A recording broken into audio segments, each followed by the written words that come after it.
It's 3 o'clock exactly. I think we're going to slowly start and then let people join us. Thank you so much for joining this session on AI and carbon management. We put this session together just recently. The idea was just to bring up some aspect of the artificial intelligence technology that can help on broadly on the nature-based solutions, but also carbon market and carbon management, and then open it up for kind of a discussion with the audience to move forward. So there are a lot of questions may be within the community, those who are project developers, those are rating carbon, and in general building technologies and solutions. So we have a really good team together. Let me just introduce myself first. I am Sassan Saatchi. I'm a chief scientist and CEO of CTrees, which is a new science and technology NGO that is focusing on bringing geospatial data sets on the carbon for nature-based solution globally. And I come from a background of academia and research from engineering and physics and math, and worked for many years at NASA lab in JPL in Pasadena. CTrees office is also in Pasadena next to Caltech and JPL. And in our group, we have really an excellent team who've been pioneering the whole application of technology for nature-based solutions and the carbon market. We have Jamie Tolan from Meta. He's the senior research scientist at Meta. I will let them individually also to elaborate on their role within their organization. Jamie has done a lot of work, and they've developed some fantastic global data set at the tree level, and they have released it publicly for use in both science community and the applications. And next to us is Ikarus Janzen. He's the chief commercial officer and co-founder of Varaha, and he brings an interesting experience that not only using AI machine learning for some of the traditional way of looking at the land, but they also use AI a lot in their business model to actually develop basically assessments of the carbon credits within their whole supply chain. And the last but not least, who's going to be with us just for half of the session because of other commitments, is Dick Cameron. He's the vice president of science at Pachama. Pachama is one of the technology also organization that has also pioneered bringing remote sensing techniques, AI, into managing carbons, rating carbon, and also developing carbon credits. So they each would provide some information about what they're doing. So the way I think we're gonna just start the session with just few introductory remarks about AI. I think the word has been spread so fast everywhere. It's talked as a competition of technology among nations, with US, of course, pioneering this in many aspects. But it's also been used it's been an explosion of AI in almost every aspect of our life. So there are examples that you probably have seen, like Siri on your phone, Alexa, or some of the Google assistants that you get. A lot of them are AI-based. It's basically designed as a computer and machine learning technology that can basically do the tasks that humans do. And that includes decision-making, it recognizing images, and also the most important one was the understanding speech and language that has, So there are a lot of metaphors and analogies that one can bring, to use the use of AIs that we take for granted, such as the GPS navigations on your system, shopping, your Amazon book offers to you that basically uses your history and learns from it and provide you information. And it has been extended everywhere. And there are also some challenges about AI in terms of what are the regions and that hasn't really been explored, or they're extremely expensive to run some of these big AI, especially foundation models. Having said that, I think there is huge room for the community, especially our community, to use this technology. The science community has actually grabbed AI really well. We use a lot of AI in forecasting, in terms of both weather forecasting, developing global products. It has been extremely useful to scale up approaches. The community that does healthcare uses AI a lot, and a lot of people in teachings, they're using AI. So it has been explored a lot. On the application of nature-based solution, we usually use machine learning, and machine learning is just one aspect or component of AI, but not the whole AI technology.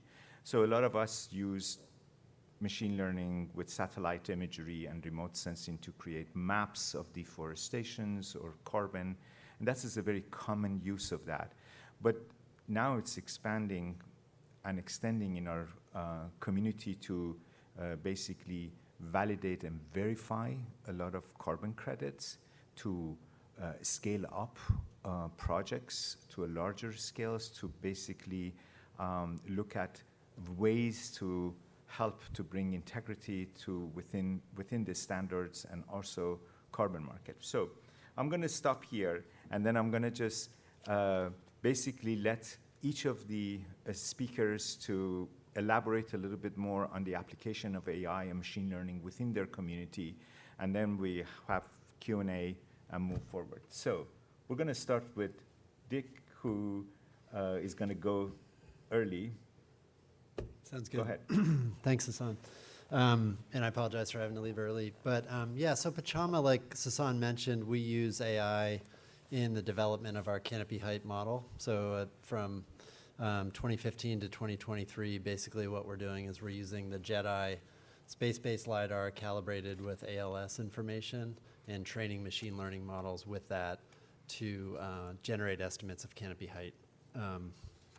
That's useful for a lot of things, as people know. It's a key indicator of forest structure that's useful for characterizing change over time, things like carbon as well. We use that in our ex-ante baseline tool or dynamic baseline tool, and what I mean by that is when a reforestation project is proposing to plant trees in a given area, in at least the Varaha methodology and other methodologies that are emerging, a requirement is that you're matching project plots, sort of like geospatial, not sort of in situ project plots, with control areas outside of that to generate a like-for-like reference region. A number of different factors go into that, so we also use machine learning to do that matching. So we use the control area project plot matching is using machine learning as well, but then the canopy height is essentially the input into the time series of forest change. And so that gives us the ability to say, is the forest growing in this region? Is it declining? Why might it be declining? And then that gives us a sense in the carbon accounting if that project may experience a deduction. And so when they go to issue credits, if their background regrowth is, for example, 20% of the growth that they observe within the project area, they're going to lose 20% of the credits that they would have generated just from a gross estimate when they net out that baseline deduction. So it's a really important financial consideration because reforestation projects are very sensitive to yield early years in terms of project viability. The other thing that we're playing with was more sort of going beyond canopy height-based representations of carbon towards more like in situ volumetric calculations of carbon in trees. And so this is where like generative AI starts to figure in, where if you have like digital aerial photography or photogrammetry and terrestrial laser scanning, so ground-based LiDAR, you can get a cross-section of a bole of a tree and you can get a representation of the canopy of it and then go directly to some volumetric calculation of how much biomass is in that tree. That was more of like an experimental thing that I know other companies are starting to investigate as well. And then the third application I'll talk about is we have a sourcing and diligence platform, so essentially helping companies find projects out there in the market and then evaluate them on different quality pillars. The sourcing component, it requires submitters, anyone who submitted to the Symbiosis Coalition RFP went through our platform. You have to pull a bunch of information from documents that you already have elsewhere. So PDFs, you have to pull certain tables or certain paragraphs. What we're now doing is basically using generative AI LLMs to sort of train a model based on the PDF that a PD uploads, and then have a suggested answer. So we're hoping that will save people hours, if not days, of hassles by starting with like a suggested answer to that specific question in an RFP platform. In general, the extraction of unstructured information out of things like PDFs into structured databases for analysis, especially across projects, is a huge, huge challenge in this voluntary carbon market anyway. And we've played around with different ways to scrape information, but I think like this, the LLM seem to be performing really well. So it's an exciting area where we hope to double down and see how far it can go. So thanks very much. Thank you, Dick. That was quick and efficient. That's a lot of applications. So, Jamie, you have done a lot of AI, and you're an expert in it. So, yeah, explain it to us. Yeah, I think I'd start with sort of discussion on the high level of where Meta fits in within carbon markets and why we've done the work that we have done, which is kind of similar to what Dick was describing and what CTrees has also done. These very high resolution models to estimate canopy height, and how we kind of view ourselves as having certain unique strengths as a company, but also having places that we have weaknesses. So I think the reason that we kind of got started in this research was because as a company, obviously we have access to great AI researchers, FAIR, Meta AI, we have a lot of people working on AI. So the project kind of grew out of our sustainability team, which is tasked with purchasing credits. And so there's a process of due diligence and kind of like evaluation of projects that happens within our net zero team.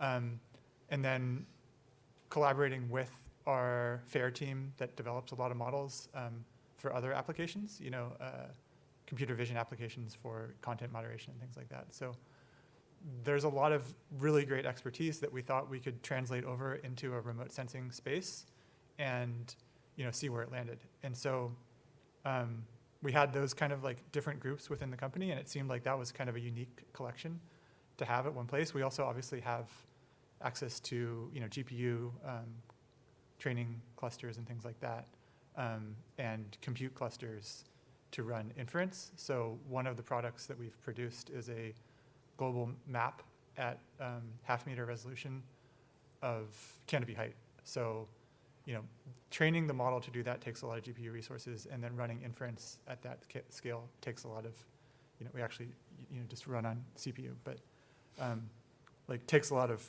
resources as well. So I think we were able to do that because we kind of leveraged the spare capacity within the company. There's some other initiatives around chemistry and things like that that also do things, a project called Open Catalyst that utilizes kind of spare capacity to run compute. So we had kind of that unique advantage to do something like this, and we thought oh, well, we should try it and see where it lands. And we also had access to global imagery from Maxar, so we used this data set that we already had, actually. And so that was another kind of unique piece that we had. And then in the end, our goal is, as with a lot of things that Meta does, it's an open source kind of product, so we produce an open source data set, an open source foundation model. And that kind of fits in with this general theme within Meta of wanting to open source and see sort of where it pushes things. And I think from a sustainability perspective, we always wanted to kind of push the market towards using more of these kinds of tools. So that's kind of why we started. I think we thought there was a problem. Our net zero team, Tracy Johns, has worked a lot on carbon markets for a long time and knows that there's a challenge with funding small-scale projects and early stage capital for them. And so we thought, like, here's a situation where the scale of AI and the scale of automation that it facilitates can solve some of these problems. And so that was kind of why I think it fits in with AI in that regard. It's the other thing I'd point out is that, like, fundamentally a lot of times what we have is, you know, a remote sense data set that's really big, right? Especially at half-meter resolution. Like, it's just a big data volume. And so it can kind of be thought as like a data compression problem where you have this really rich data set to start out with that's great to look at. I mean, I love looking at maps as much as anybody, but you need to compress it to quantifiable numbers that you can then use, right? And that are easily comprehensible for people. You can't just drop a whole map on people. So it's a data compression problem, and it's something that AI is good at because it does interpret images and convert, you know, from RGB images to canopy height maps. So I think we want to continue doing that, and I'll talk a little bit about the AI model specifically because that's sort of the focus of this talk. What we ended up training was something that uses RGB imagery, in this case Maxar, and generalizes to other data sources. So we started with Maxar, but one of the things we noticed with a transformer model was that it generalizes better to other data sets. So like aerial imagery or other data providers. And that was something that we thought was really important because it allows a user, in this case a project developer or something, to not be tied into one provider, essentially, right? Like you could purchase from Maxar, you could purchase from Airbus, or you have your own aerial imagery or something, as long as it's just a simple RGB image. And I think that's something that seemed like a powerful kind of tool to hand to people, because then you are kind of a little bit more agnostic to where the data source comes from. So that's a piece of like why we found like a transformer model was particularly powerful. What a transformer model does, for those who aren't familiar, is it takes like an image. So your input is an image, you know, some thumbnail of 512 by 512 pixels or something, right, that you extract out of a larger image. And it transforms it into like a vector space of representations of that larger image, which is called like the encoder process. And then you have this representation that you have of that image, and you then run a decoder to get an output for a particular task. So in this case, the task is to estimate canopy height from that image. And the training part, the heavy duty training part, is in the encoder phase. This is like a self-supervised step that takes a lot of data and training and GPU. But then you can fine tune the decoder part, this like last step, you can fine tune to do different tasks. And so it's flexible in that regard, and it's also flexible in the input imagery. So that's maybe some of the details of the model specifically, but I think it's important because of sort of what I was saying, like why we got into this, because Meta has this GPU kind of like training and foundation model that we could produce. And it was one of the things, so then we released this data set and this model, and you know, a lot of the feedback was good. I mean, there's perfectly reasonable critiques of it as well. I'd love to hear feedback on it. And one of the feedback that I think was really strong that should have anticipated was, you know, oh, you released this model just for canopy height, but you could also just take the foundation model and fine tune it on so many other tasks within remote sensing. Like, it doesn't have to just be canopy height. Like, the initial step isn't specific to canopy height. And so people were like, yeah, you have this, you know, foundation model. And I think that's something that Sassan kind of implied. Like, what can you do with a foundation model? Can you do, like our collaborators at WRI have looked at fine tuning it for other tasks within the carbon removal space, you know, like tree counting or things like that are similar. But then you could also take it and fine tune it to do other tasks if you have the training data sets. So training data sets are always important.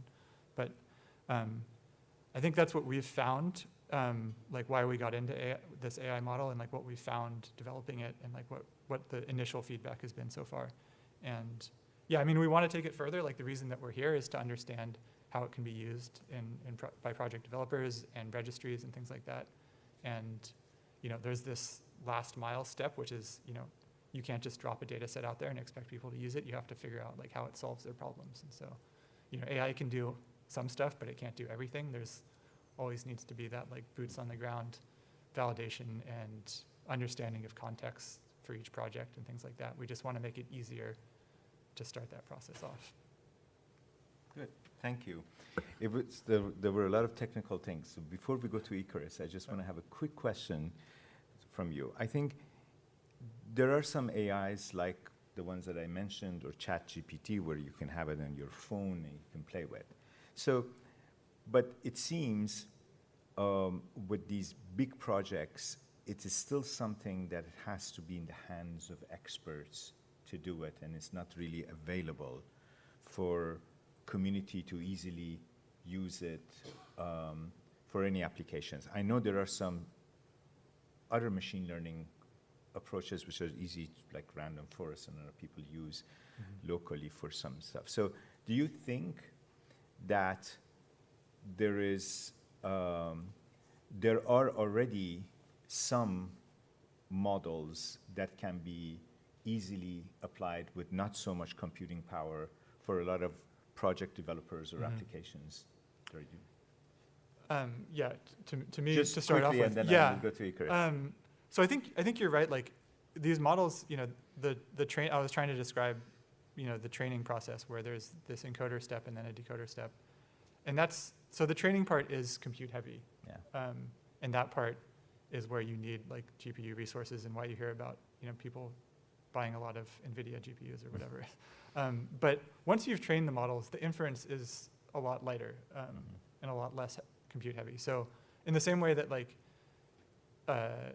it's not negligible. Like you hear about, these LLM models that still have compute on the back end that is somewhat computationally intensive, but you can do it. Like you can run these models on laptops. The training part is the heavy part, but the inference is often lighter. So it's something that, in theory, there's still bumps in the road right now, but in an ideal kind of future, you would be able to have developers, run the model themselves if they have the expertise, or, maybe have some kind of centralized place where people could access them. The already trained models. Yeah. Something for local levels. But I think that's where we'd like to get to. Yeah. Good. So I think our next experience with Ikarus is going to be interesting, because you're using AI in different aspects of your work. Could you please elaborate on your applications? Yes, absolutely. And I need to start with a disclaimer, because I'm sitting here with 3 scientists. So I'm not a scientist. My role is just money. And therefore, please excuse. You see, they're interested. Dismal science. So let me start by introducing Varaha real quick, because it's important for why we need AI, because our business model is actually not possible without AI. And that is because of the vast amount of data that we're collecting. We're a project developer based out of India, and we're working on smallholder farmers specifically in different pathways across regenerative agriculture, afforestation, biochar, as well as enhanced rock weathering. And so there are different pathways that we're working on, but it's all with smallholder farmers. And today, after 3 years in operation, we are working with more than 100,000 smallholder farmers. So you can imagine there is a lot of data. We work with more than 100 implementation partners that we are aggregating in the different projects that we're working on. And all of these implementation partners, again, have boots on the ground collecting data for us, right? And so for all of this, because obviously we're entertaining the new carbon market that is a lot more into integrity, we need to ensure that we not only collect data, but also validate the data, right? And so it all starts for us with the farmer. So understanding the documents that we receive by the farmer, if they're legit or not, if they're matching whatever we have received as documents and information. So the partners are the ones that are collecting the information from us. We provide them with an app, they're collecting the information for us. But then obviously there are a lot more documents when it comes to land agreements, for example. So we need to validate that, yes, this is the farmer, he really owns that land, and like this is where we can do the carbon project. And then it's obviously a lot of land eligibility. So we've already talked a little bit about that, like deforestation, land use change, all of that has to be checked in order to be eligible for a carbon program. But then it also continues after that. So we take geo and timestamp pictures of everything in the process, which means if we're doing regenerative agriculture, we're taking geo and timestamp pictures of the practice. So there's a picture of a tractor.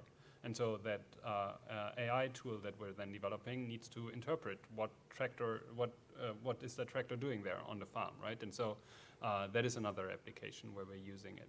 But also when we're taking geo and timestamp pictures of trees, most of our farms are less than 1 acre, right? So teeny tiny farms compared to what we see here in the US.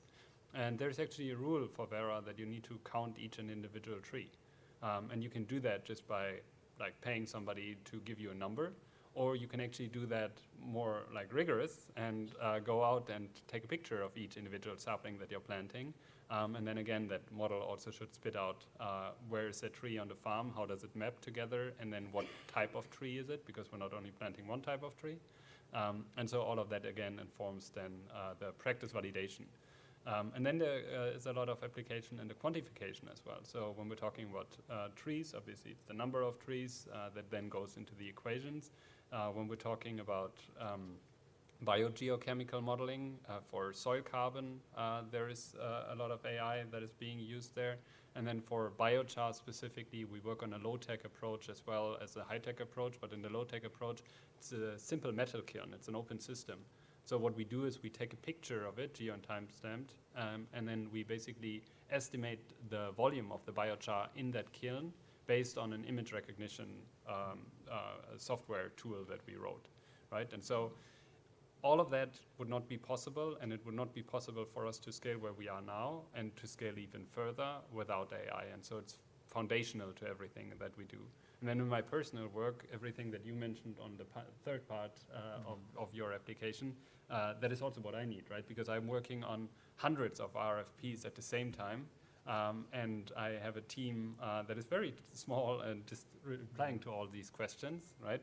And so extracting all the information, what is being asked, and then drafting the right response for that. We're having more than 15 projects right now. All of the PDDs that we're writing, right? All of that is AI assisted.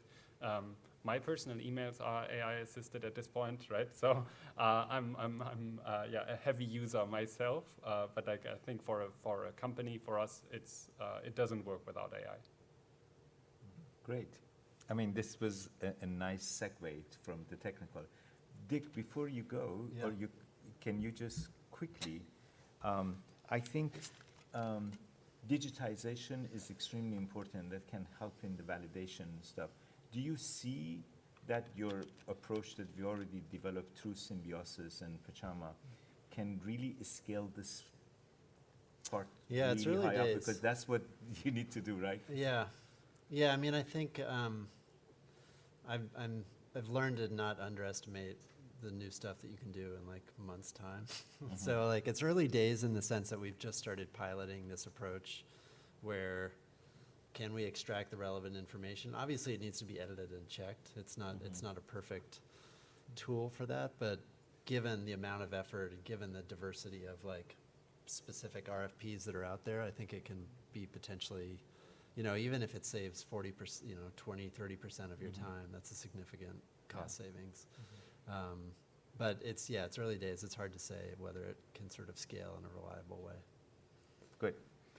But yeah, I'll thank let you you all go. for the opportunity. Thank you Sorry so to have to much. scoot. Yep. All right, I think one of I remember a couple of years ago in New York Climate Week, there was a panel and included Vera and other standards, really talking seriously about digitization of all the project documents. And so I think this is one of the really key application of it that should grow, because project documents and the material that comes with it, all the data in it, not including shape files of the baseline areas and stuff. So all of those things are changing now with new methodologies, but I think digitization is becoming still a kind of a bottleneck for a lot of the projects, and especially if we're going to go from thousands to 100,000s project in order to really scale up the carbon market and carbon management. So I have like a couple of more questions. Ikarus, basically what you are doing besides collecting all that information through your AI system, do you see any place where two things. One is you can take all of that information and make a way to price the carbon credits that you are coming up by feeding in all the aspects of the data that you're receiving, from the PDDs to images to ground measurements, to basically develop. Maybe you already have done that for your carbon credit, but do you think this tool can become available for other people also to use it, maybe not exactly to your data, but the methodology and the approach, so they can actually be able to scale up, you know, from 10 projects to 100,000 projects? Right. So I do actually fundamentally probably disagree that we will go to 100,000 of projects. I do think like the future will also be larger projects, and this will be aggregated, right? So our approach is not small projects. We are doing very large projects, like 50,000 hectare. One of our projects is, we're in the US, 5 million acre is the largest project that we're doing, right? So it's very, very large. And I do believe that is actually also the future, because for a buyer, it is so difficult to make an assessment of like a small project, and therefore AI obviously will assist that. But it's also the counterparty that you're dealing with, right? And so what we see is that the carbon market is actually going into a strong phase of consolidation on the supply side, and there will only be maybe 50 project developers that are really significant in the carbon markets when it comes to nature-based removal, right? And so I fundamentally disagree with like the hypothesis of we are getting to 100,000 of projects. I do think on the pricing side, like it is difficult for us like to do this bottom up in terms of this is the project, these are the trees, for example, in this region, and this is how it's set up, and that is why it should come to that price. I do think the price is more actually coming from the cost, yes, but more of the opportunity costs actually, because the opportunity costs is what is driving the price ultimately for us, because the majority of the revenues that we generate are being shared with the smallholder farmers, right? And so the cost is variable, if you will, right? And it really depends on the opportunity cost that we can achieve in the market.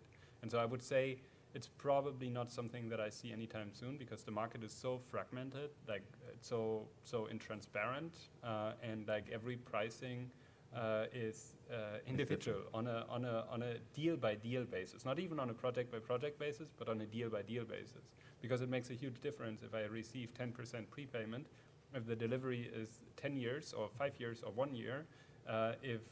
Like what is the liability that I carry as a company? Is it replacement credits from my own portfolio, or do you need to go out to the market and purchase credits? Like there are so many factors that are playing into the pricing that have nothing to do with the project itself, but more with the commercial agreement, that I would say like we're like, at least we are nowhere near that.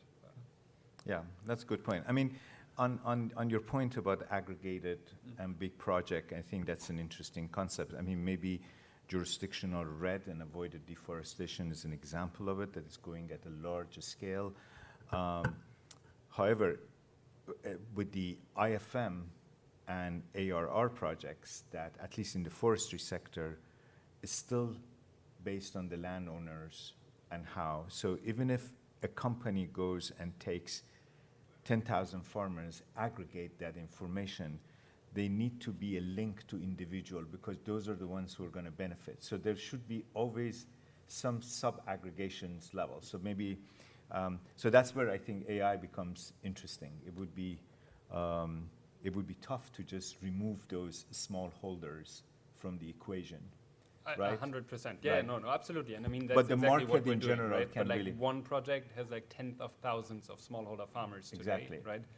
But like 5 smallholders are never going to be a project. Like Exactly. Okay. No, that's a good point. I mean, to some extent, EUDR, the deforestation, zero deforestation commodity market that Europeans are building has that element in it, that there are these big companies that go and bring commodities, and they get the commodities from small farmers, but those are the ones who are responsible to just kind of get into the market and basically build their system accordingly. So a good question for Jamie, that I think so far, I think we always think that AI and machine learning is designed to do big things because it's powerful, it uses computing stuff, and or at the small thing, it can be rapid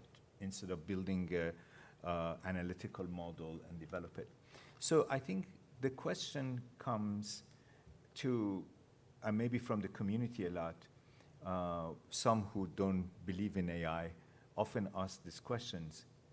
How is the accuracy can AI itself improve accuracy, not just inference at larger scales or rapidly, but also improve accuracy? How do we answer that question?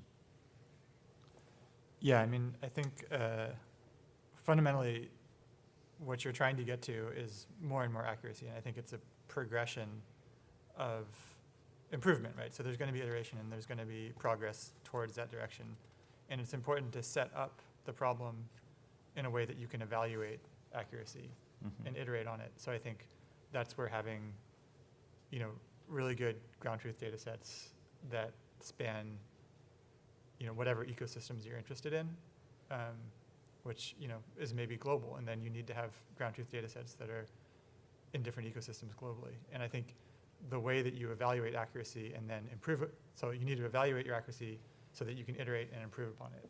And I think you have to have those ground truth data sets. You have to have familiarity with what's happening on the ground so that you can build that trust. And I think you're kind of addressing this, like the trust in like an AI or a machine learning model that you're applying with satellite imagery. Like you have to demonstrate what your accuracy is, what your uncertainties are, whether you have biases in those estimates. And I think the only way we get there is by, scientific rigor and having kind of test data sets that are vetted and like agreed upon maybe.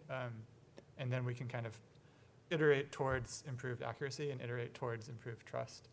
And then, get to someplace where I think like we get this question a lot too, is like, oh, well, what's your error in like, this specific ecosystem in, Mexico or something? And I'm like, oh, I wish I knew, but I don't have, I have some kind of estimate for what our uncertainty is, but I don't have a really great ground truth data set that I can evaluate against and understand what the errors are and what the accuracy is. So I think we want to get there. I think we have to set ourselves up so that we can move towards more accuracy. Just chiming in on this quickly. So I think it's the combination, right, of AI and human right now that really makes it, because the thing is there are so many very clear cases where the AI can just like wave it through, right? And then there are cases where like there's a question mark and like you can let somebody look at it again. And then there are the negatives basically, and these can be false negatives obviously. But what we do is basically there are cases where the AI takes the decision. Then there are edge cases where a human looks at it again, and then there are the rejections that go back to the partner and say, no, it's not the case, right? And then sometimes the model is like too stringent, and then the partner is coming back and says, no, it's true, right?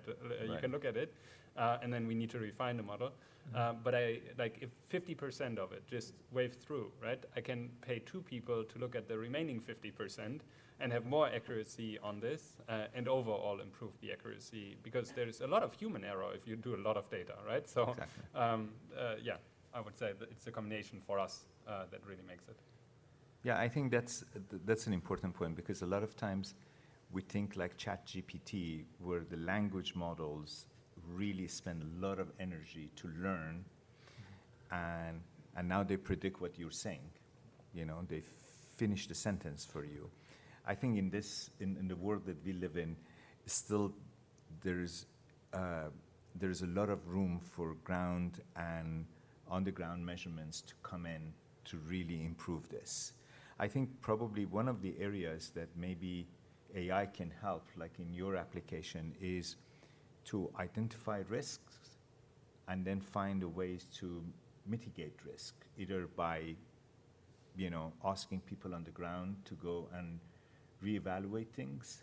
And so that becomes extremely efficient if you can just identify risk or provide some level of uncertainty from whatever you're doing with AI.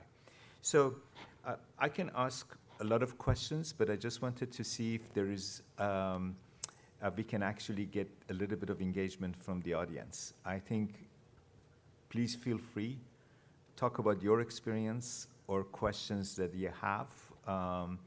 It can be as simple as possible, or any complicated question we have. We have good experts here. Please, go ahead. Could you also introduce yourself and your... Sure. Hi, my name is Garrett Emerson. I'm from Sierra Pacific Industries, a lumber landowning company in California with a number of carbon projects. My question is can the current models of AI determine species from a tree present from space or an aerial photo very well? We can tell each other's experience. Go ahead, Jamie. So it's not something that I've worked on or seen yet reliably. It's kind of important if you're trying to determine carbon, because we've got vastly Yeah. different carbon densities and stocks. Yes. So yeah, let me caveat that by saying, like, I haven't seen it at the level that you can do like individual tree species identification in a forest. I think maybe what I'd hope that you could get eventually would be more of a statistical like distribution within some area.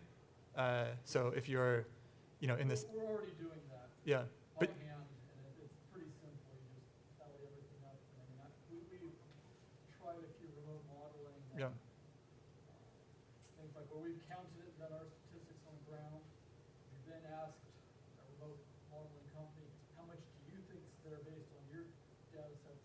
Then we've, being a lumber company, have harvested it, Yeah. measured it, and weighed it. mhm, And the statistics for the historical method that's been developed over the last 100 years were spot on where they're supposed to be, but the AI model thinks it's way off. Yeah, there are two things. One, AI model would work if you give them the right layers to be able to predict. So from satellite imagery, the spectral information that we have from the kind of very calibrated systems such as Landsat or Sentinel, there is still not enough to identify species so far. So globally, at NASA, we've done maybe very well kind of conifer and evergreen to deciduous broadleaf. That's the general functional types that we have done, and it's really not. And there are some people locally that have been doing a lot of training because they know so much locally to do this thing a little bit better. So I think that's the limit. If the next generation of satellite data, which goes to hyperspectral imagery, there are a few of them, but there are coarse resolution, 60 meter, the JPL one, emit, and there is another Prisma, which is 30 meter. And that 30 meter, you might get some average dominant species type, but it may not really help you. And this becomes a critical problem when we go to tropical forests, because carbon and species in tropical forests are really, really linked.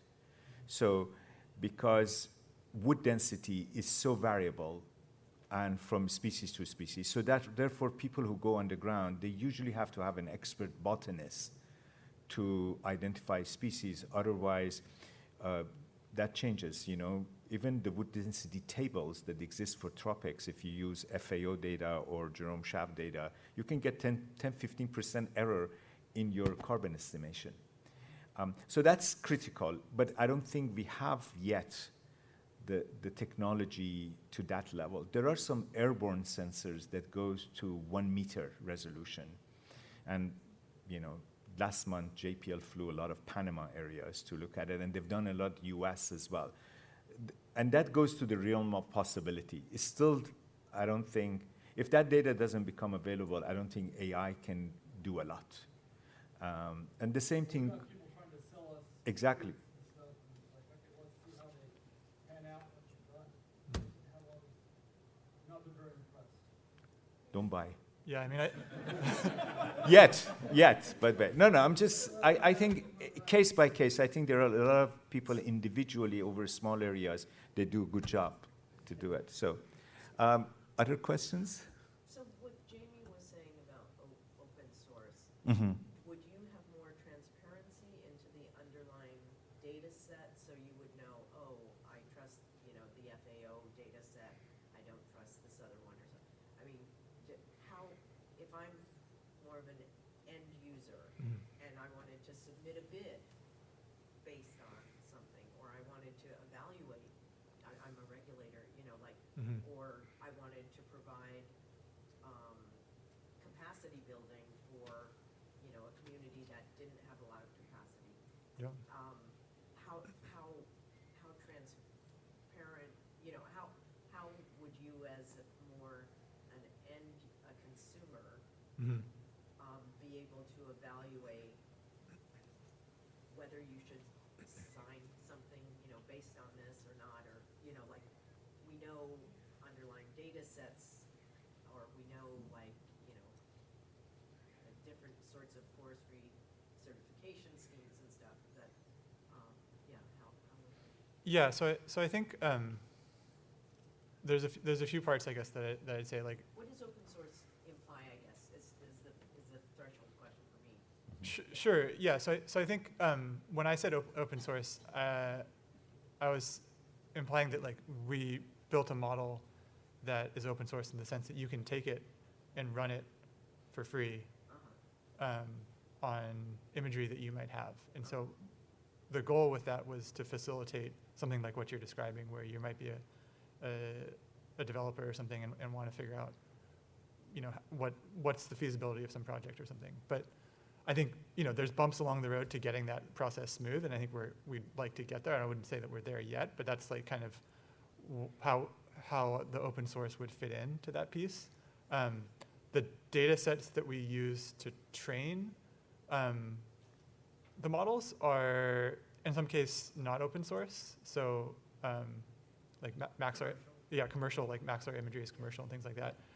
Sometimes they're trained on publicly available, LiDAR data sets. I think probably a lot of what Dick and Sassan and I are all talking about are, like, in many cases, publicly available LiDAR data sets that are trained. But the open source that I was describing is really this. Take it or might. You can take it and then run it on your imagery or on imagery that you buy. But I think we're still figuring that out within the marketplace, like how there can be tools that developers use and what are the tools that, like, solve their problems most efficiently. And I don't know if we've solved it yet, but I think that's the, like, last mile problem that I was also trying to describe. Like, how do we make these things most useful for developers or for project managers? So if I can rank it in my head, the way that we work, open sources, the first thing is the product that you generate, make it available to the community. That's the first thing. It's just publicly available products. So people can use the products that you developed and maybe have taken them, a couple of $1 million to really develop that products, and that product becomes available. Like the tree data Jamie has produced globally, and some of our data sets, the CTrees, we mapped every single tree over US, and that's the available. The second thing is the data that goes into that model, like the satellite imagery. Some of them are publicly available already, like what NASA and ESA, European Space Agency, does. Commercial satellites are not.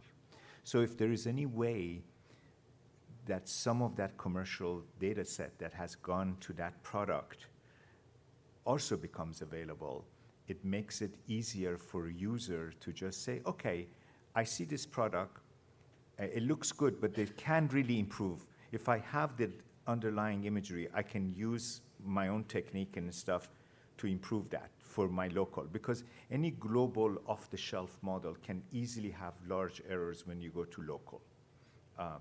But the third layer is that software becomes available to you, so you can also use that software. And I think it goes beyond, so that I think each of them can have its own. The easy one is just the product available, which makes it available. Software needs to kind of have a lot of attachment to it and information to make it easier for anybody to use.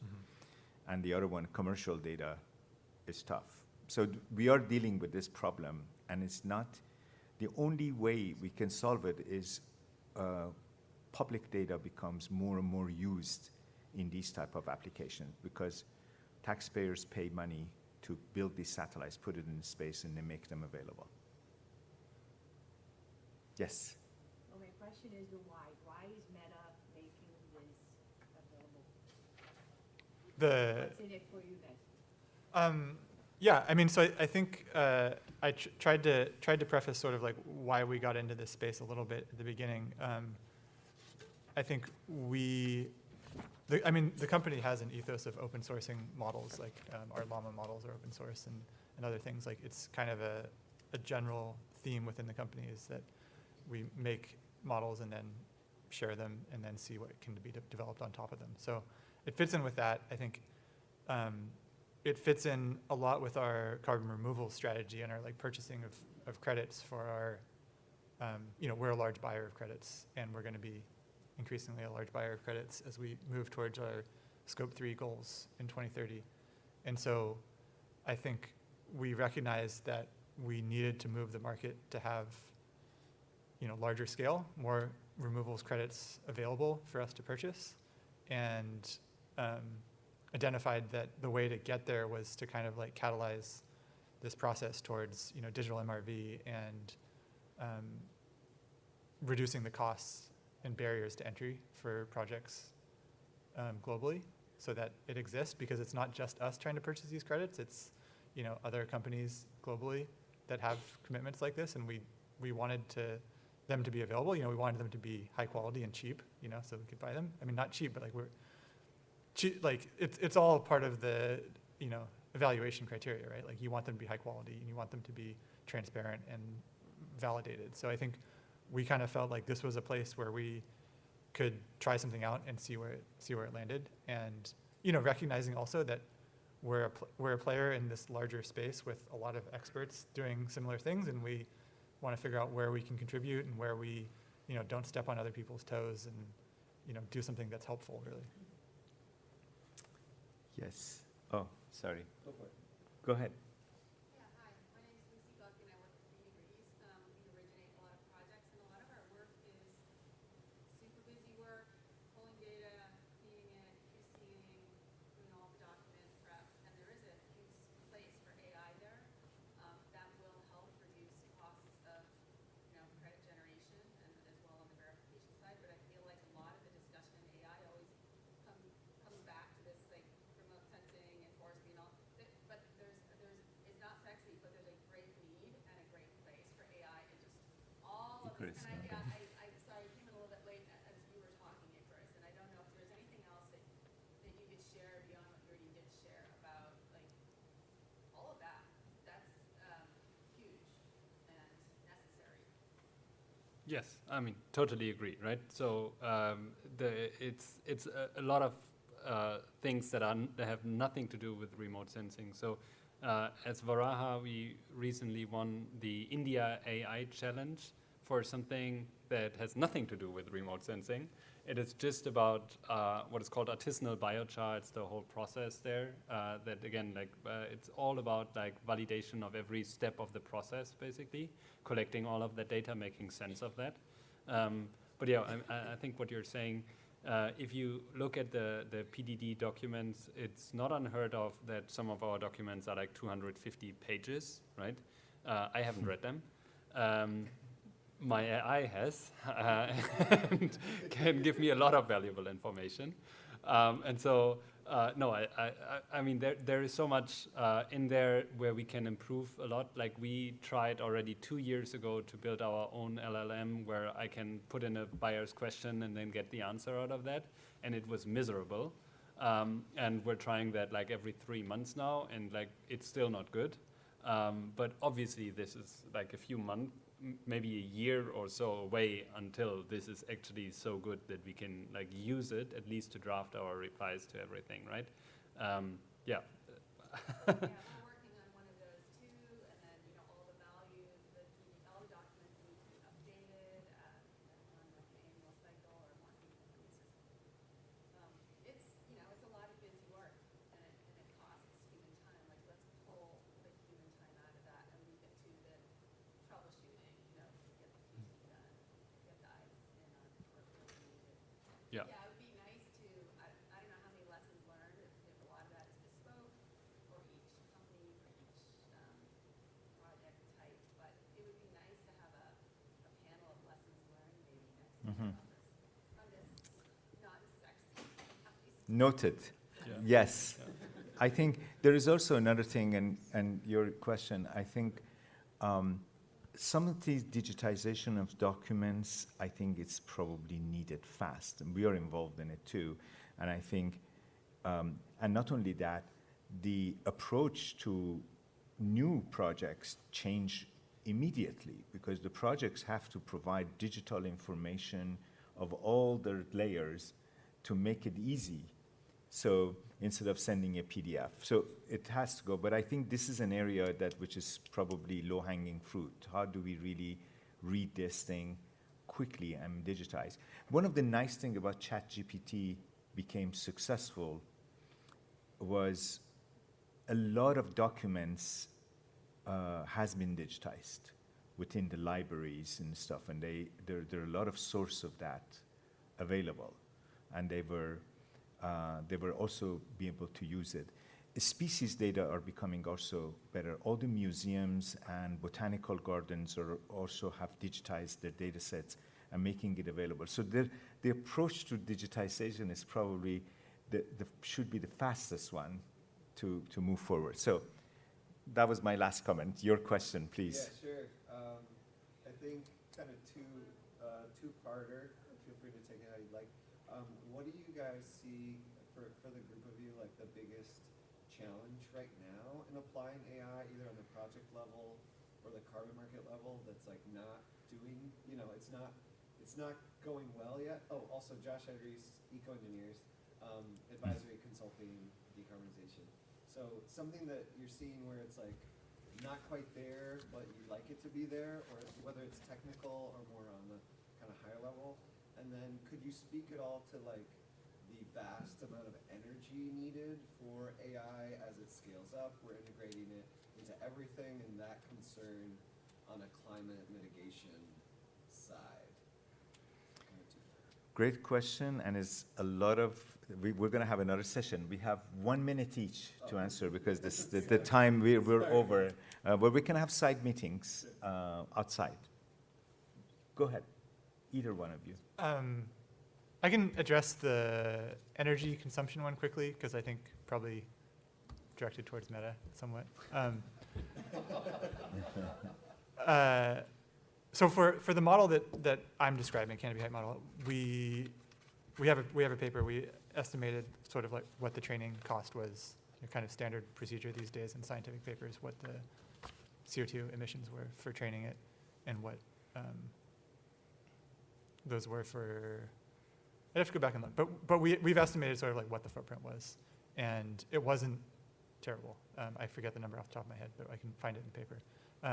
I think it's not as heavy compute at this stage as it is of maybe some other AI models that you've heard of. So we're not sort of at that scale yet. Yeah, maybe challenges. So what I'm really looking forward to is a lot more work when it comes to basically choosing the right farmer before we even go to the farmer, right? So doing all that eligibility check on a landscape level, basically on a district, and then choosing the farmers who we are sending our partners to. And then one like banal thing that is going to come over the next few months actually is tailor calling. So we do a lot of like calling the farmers, like making sure this is the right number, making sure this is the right farmer, making sure that like she owns the land and like this is what they did, and so on and so forth, right? All of that is being done manual right now. obvious case for AI, right? So I think it's like there's no big challenge, but it's always like every few months, like there is another thing. Like it goes back to the unsexy points, right? It's just it's more efficiency for us, and like we don't fret about the energy that comes with that. I mean, we're lucky in India that like renewables are shooting through the roof and are really decarbonizing the grid. But then like this is a tiny footprint in our overall effort, and it also like it won't become a very large footprint for us. And so I'm not worried about that. And yeah, it's good to make progress rather than be held back by like concerns around maybe a percentage in uptick of energy uses for me. Okay. My plug-in to your question is I think we need public participation by bringing data, because this AI on the Carbon Manager nature-based solutions would benefit a lot when information comes from ground and can be integrated. And we don't have the luxury of really having that data sets. The more data becomes available, these models improve, and they add transparency to the whole process. Because remember, we're working with a virtual commodity where nobody can touch and see it. So the more information becomes available, better. So our session ended. Thank you so much for participating. And please stay around if you have questions for the panelists. And hopefully we'll have another of these meetings next year.